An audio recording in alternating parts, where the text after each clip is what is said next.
buenos días, tardes o noches. Mi nombre es Alexia Jaime Reyes y yo voy a presentar la clasificación de los textos recreativos, los tipos de los textos literarios y los tipos de los textos recreativos. Comencemos. Ok, comenzaremos con la clasificación en los textos recreativos. El objetivo de los textos recreativos principalmente es el entretenimiento.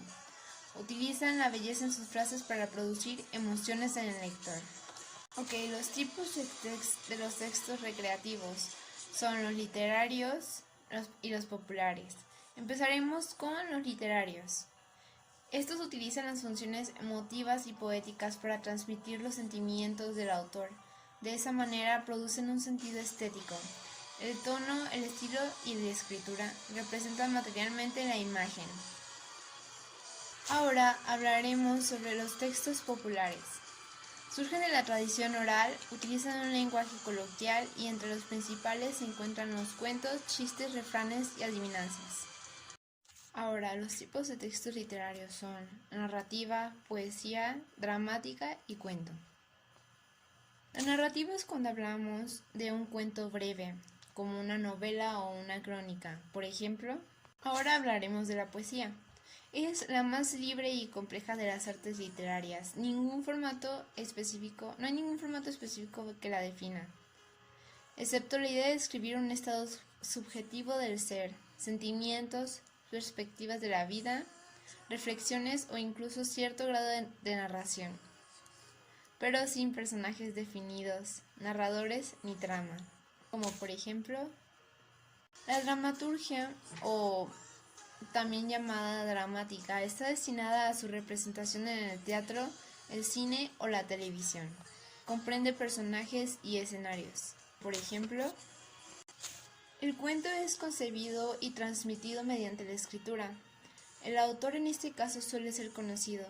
El texto fijado por escrito se presenta generalmente en una sola versión, sin el juego de variantes, características del cuento popular de tradición. Ahora hablaremos sobre los tipos de textos recreativos que hay.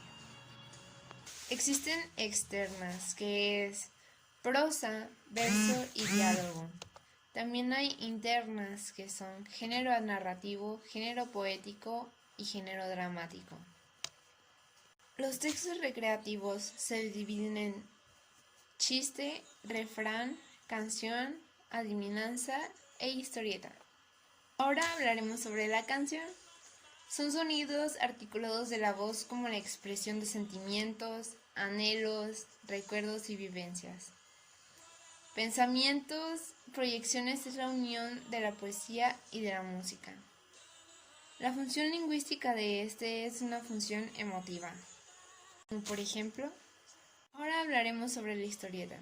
Es un medio de expresión y difusión masiva que ajustan textos con elementos gráficos, ya sean palabras u onomatopeyas, y tienen un carácter narrativo. Su función lingüística es una función emotiva o expresiva. Ahora hablaremos sobre el refrán. Los refranes son sentencias breves, habitualmente de autor desconocido. La mayoría de los refranes son observaciones acuñadas por la experiencia a lo largo del tiempo. Su función lingüística es una función poética. Por ejemplo, ahora hablaremos sobre el chiste. Consiste en contar una pequeña historia, generalmente de manera verbal, la cual busca hacer reír al oyente. Asimismo, un chiste puede ser contado de manera escrita, por medio de dibujos, los cuales buscan la misma finalidad. La función lingüística de este es la función lúdica, un juego de palabras. Como por ejemplo, por último, pero no menos importante, hablaremos sobre la adivinanza. Una adivinanza es un tipo de acertijo cuyo enunciado se formula en forma de rima. Su función lingüística de este es una función poética. Como por ejemplo,